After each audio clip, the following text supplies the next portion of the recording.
Caio Jussara, a gente vai agora para o próximo assunto, que é política pura. Vocês dois repórteres políticos estão com vontade de entrar nisso, tenho certeza. O Centrão. Tem um texto do Caio, estou citando um bocado das informações que ele colocou. O Centrão acredita que o presidente do PSD, Gilberto Kassab, blefa quando ele faz o que fez. Lançou 3 pré-candidatos, 3 governadores, 3 pré-candidatos desse partido pela presidência. O grupo que eu estou me referindo é o grupo de partidos que formam esse amálgama, o Centrão. Considera possível uma aliança informal com Lula. Confira. Partidos como União Brasil, PP e Republicanos mostram certa indisposição com Kassab diante do cenário formado dentro do PSD e negam qualquer possibilidade de apoio a Ronaldo Caiado, Ratinho Júnior ou Eduardo Leite. As legendas também rechaçam apoiar Flávio Bolsonaro, que é considerado um refém da agenda bolsonarista. Esses grupos veem Kassab como desleal e imaginam que a estratégia com 3 presidenciáveis abre espaço para uma possível negociação do PSD com Lula, o que poderia resultar na retirada das candidaturas e uma neutralidade do partido na disputa, algo que beneficiaria Lula nas urnas. Com isso, o Centrão avalia se antecipar e liberar suas bancadas que, especialmente em estados do Nordeste, tendem a apoiar o Lula. Esse apoio informal de algumas alas ajudaria o grupo a manter ou ampliar ministérios em um eventual governo Lula 4, além de aumentar a chance de obter apoio dos petistas para as disputas às presidências da Câmara e do Senado. O cenário para esses partidos só mudaria caso o governador de São Paulo, Tarcísio de Freitas, aceitasse disputar o Planalto. Deixa eu apresentar agora o nosso próximo convidado, é Leandro Gabiati, cientista político, diretor da Dominion Consultoria. Leandro, obrigado por estar aqui conosco no WW, meu boa noite. Boa noite. Aproveitando, Leandro, deixa eu ver se eu consigo resumir. Não importa quem ganha, o Centrão ganha? O Centrão sempre ganha, o Centrão tem vantagem. Quando a gente estava preparando aqui algumas coisas sobre o Kassab, acho que foi automática a lembrança da frase dele em 2011, vocês lembram quando criou o partido? E virou um clássico até, né? O PSD não é nem de esquerda, nem de direita, nem de centro. O PSD é a favor do Brasil. Neste caso aqui, essa celeuma, talvez a gente pode falar assim, entre os partidos de centro e o PSD, eu acho que eles estão constrangidos até, talvez, pela ousadia que o Kassab está tendo nesses movimentos totalmente pragmáticos, né? Parece que o Kassab está fabricando opções ou criando opções para ele próprio para poder se posicionar a partir de diversos cenários que a gente poderá ter ao longo de 2026. Então, se o Centrão pode ser definido como um grupo pragmático, quem lidera esse movimento do pragmatismo é Gilberto Kassab. O que parece liberou geral, a mim, fui muito tempo como você é hoje, repórter de política, a mim traduz uma falência do sistema de partidos. A gente não tem mais um candidato pisando no sentido de estar apoiado, numa estrutura partidária com mínimo de hierarquia, e, aliás, sei lá, talvez é papo de jornalista velho mesmo, com qualquer resquício programático, Caio. O que a gente está vendo é como é que a gente faz para ter mais acesso a verbas públicas. Sim. E o caminho é o Congresso, muito mais que o Palácio do Planalto, né, William? Eu gosto de ver esse movimento todo. Hoje, nesse Day After, Jussara, acho que os repórteres políticos, no geral, eles foram atrás, né, para tentar pegar essa temperatura do impacto do lançamento das 3 candidaturas do Kassab. E do que o Tarcísio disse hoje, por favor, inclua. Sim. E aí, eu acho que é um sinal dos tempos, porque hoje, para um deputado, vale mais ser deputado do que ser um ministro, a depender do ministério, claro. E os partidos se organizam muito mais, isso de 2015 para cá, principalmente, com o avanço sobre o orçamento público, com o avanço das emendas, com o avanço do poder sobre a agenda, o presidente da República não tem mais o poder de agenda. O poder da agenda, quem pauta é o presidente da Câmara e o presidente do Senado. Então, sabendo disso, o Centrão olha, fala, poxa, onde eu vou apostar minhas fichas? Num candidato que nem é candidato ainda, ou tem 3 candidatos, quem tem 3 candidatos não tem nenhum, ou vou apostar minhas fichas e montar superbancadas. E o caminho para montar superbancadas e ter acesso a tudo isso que eu disse, a agenda e a recurso federal, é liberar para cima e cada estado apoia quem quiser. E é isso que eu senti hoje muito nas conversas. Além disso, além desse sinal dos tempos, tem uma expressão em alemão, não é, William? Que diz que é o estado da... A expressão em alemão é o espírito do tempo. Isso. Zeitgeist. Essa mesmo. É filosófica. Isso. Além disso... Junto 2 palavras para dar filosofia. Zeitgeist. Além disso, sabia que você saberia, William. Obrigação. Né? Além disso, as pessoas não gostam do Kassab no Centrão. Tem uma bronca com o Kassab de achar que a operação política do Kassab é sempre muito agressiva, por vezes desleal, não estou comprando o que eles dizem, mas isso desde a luta pelo espólio do PSDB em São Paulo tem essa bronca, porque o Kassab, com o jeito dele, conseguiu filiar muitos prefeitos que eram do PSDB e os outros partidos republicanos, PP, tem essa briga até hoje aqui em São Paulo e no Brasil. Então tem uma bronca pessoal com o Kassab e tem a questão do espírito do tempo de hoje, quem manda mais do que o Palácio do Planalto é um presidente da Câmara e um do Senado. Jussara, e você? Olha, ainda ontem, quando, já depois da confirmação de que Caiado tinha entrado no PSD para compor aí essa prévia dentro do PSD para quem vai ser o candidato ao Palácio do Planalto, o que eu já observava dentro do PSD nos estados era que Kassab já tinha avisado os diretórios que Caiado entraria no partido, mas dizendo o seguinte, fiquem tranquilos, que nos estados os acordos serão mantidos. Mas por que isso? Exatamente do que o Caio estava dizendo.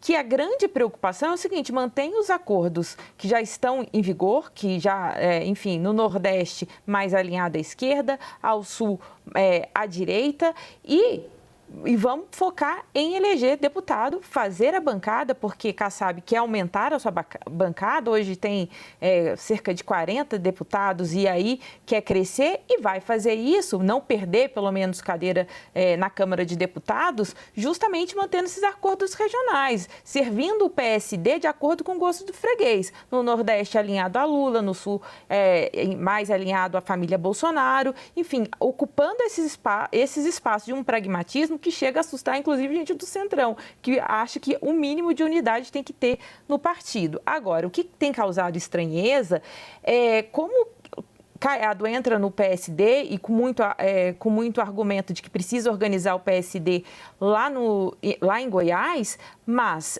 muita gente vê também como uma inviabilidade dele, porque ele, ele é muito agressivo com Lula, que tem a briga 3 ministros do PSD. Então, a grande verdade, ouvindo muita gente, inclusive profissionais do marketing político, parlamentares, enfim, dirigentes partidários, eles falam, Kassab deu uma bagunçada nesse começo e não se sabe exatamente o que ele vai tirar da cartola ali na frente. Será que é para valer?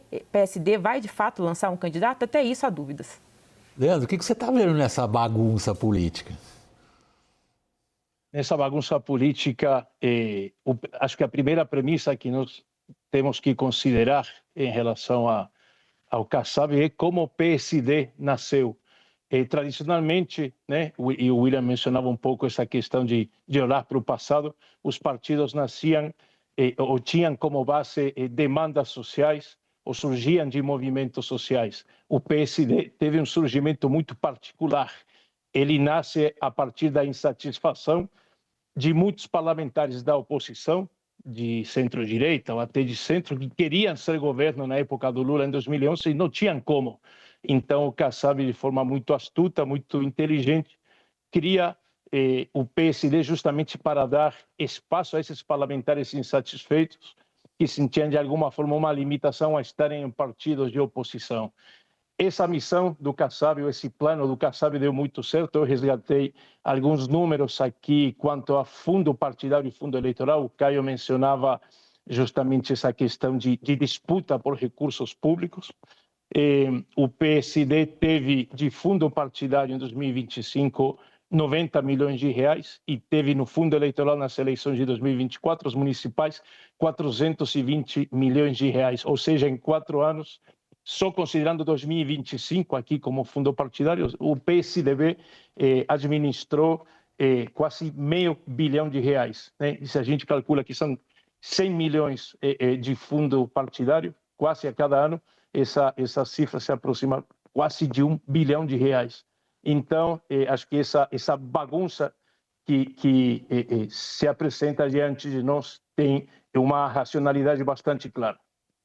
Que candidatura prospera então, Caio? Bom, ele tirando as duas principais, né, até agora, que é o Flávio e o Lula, né? Acho que tem ali algumas candidaturas de partidos menores sendo articuladas. Tem o Aldo Rebelo, tem o Renan Santos, do MBL. Acho que está indo por aí, William. Assim, tem uma percepção... Até aqui nas pesquisas ainda inexpressiva. Sim, 3%, 4%. Talvez Romeu Zema, né, pelo Novo. Depende muito do cenário em Minas, que é um estado que está muito complicado, está tudo muito em aberto. Agora, o Centrão, ele está observando essas candidaturas, as 3 de ontem, e olhando a diferença para o Flávio, por exemplo, entendendo que o momento ainda é de uma eleição ultrapolarizada, e achando que, de fato, ele está olhando alguém com 5%, Caiado, ou o próprio Ratinho, que pontua 9% em algumas situações, e achando que não vale a pena o risco de apostar as fichas nesse cavalo, no caso Ratinho, né? E perder, né? Porque vai chegar ali, o Flávio hoje tem mais chance de ir para o segundo turno, mas não tem chance de ganhar. Então o risco para o Centrão de perder bancada é muito maior do que o risco de apostar as fichas em uma candidatura que possa derrotar o Lula. Relação custo-benefício pura. Exatamente, incluindo tempo de TV e principalmente agenda e emenda. E o Tarcísio, Jussara? Hoje ele parece ter matado a candidatura dele, matou. Quer dizer, não existia candidatura, matou o que se falava sobre a candidatura dela. Me perdoe, eu me corrigi. Não, o Tarcísio nunca admitiu que pensava em disputar a presidência da República. Nos bastidores a gente via movimentos diferentes, que sim, estava estudando, tinha conversado com profissionais, dialogando muito com a política sobre essa possibilidade, mas a partir da semana passada, quando teve uma conversa ali, quase que uma lavação de roupa suja entre Tarcísio e Flávio Bolsonaro, ambos fazendo as suas lamentações, me parece que o caminho fica mais claro com Flávio Bolsonaro sendo o candidato à presidência de fato. Primeiro porque Tarcísio também foi alertado que ele não embarcar com Flávio Bolsonaro e aí não abraçar de fato essa candidatura, tinha um risco muito grande. E muita gente dizendo o seguinte, que Tarcísio estava sendo mal orientado, inclusive por Gilberto Kassab, esse que a gente estava mencionando há pouco e que lançou 3 pré-candidatos, aí se afastando do bolsonarismo e caminhando para o Centrão. Então, muita gente viu nessa crise entre Tarcísio e bolsonaristas esse fato. Agora, Tarcísio dá um recuo, diz que vai pedir voto para Flávio Bolsonaro e vai disputar a reeleição. Ainda tem gente que sonha com Tarcísio lá na frente, mas as pesquisas vêm cada vez mostrando que Flávio Bolsonaro, de fato, é que vai para as urnas. Seria, então, Leandro, talvez muito precoce ou talvez muito ilusório pensar em qualquer outro tipo de disputa que não seja a disputa entre o sobrenome Bolsonaro e Lula? William, a gente tem um ordenamento legal eleitoral importante e é o que a gente deve observar nesse processo. É o calendário eleitoral. E o calendário eleitoral diz que o Tarcísio tem prazo até 4 de abril para se desincompatibilizar, ou seja, sair do governo de São Paulo, se ele pretende disputar outro cargo eleitoral. 60 dias é muita coisa, como comentava um amigo meu que a gente comentava a política mais cedo, em 60 dias nasce e morre muita gente, ou seja, apesar do diálogo de hoje e dos sinais dados hoje por parte de Bolsonaro e por parte de Tarcísio, eu acho que a gente vai ter 60 longos dias. E eu diria que para aqueles que ainda têm uma expectativa de ter uma candidatura de Tarcísio para a presidência da República, essa possibilidade permanece aberta. Permanece, Caio, na sua visão? Eu acho que o Tarcísio já virou essa página aí, só se tiver algum movimento muito forte. A dificuldade do Tarcísio é o acordo com o bolsonarismo de que não será atacado por eles durante a campanha. Além do risco real de derrota, porque o Lula vem bem posicionado, né, competitivo, um favoritismo moderado, né, como diz a Eurásia. Enfim, o Tarcísio acho que já virou essa página. Agora, tudo pode acontecer de fato, né, até março. William. Uma boa expressão do Leandro, 60 longos. Sim, exatamente. E depois para acompanhar como que seria esse trabalho dos 3 pré-candidatos do Kassab. Eles falaram em abril, mas não duvido que o Kassab vai levar isso até junho, expõe os 3 nacionalmente e viram, como eu vi hoje do Centrão, 3 excelentes candidatos ao Senado. Aumentando a bancada do Kassab.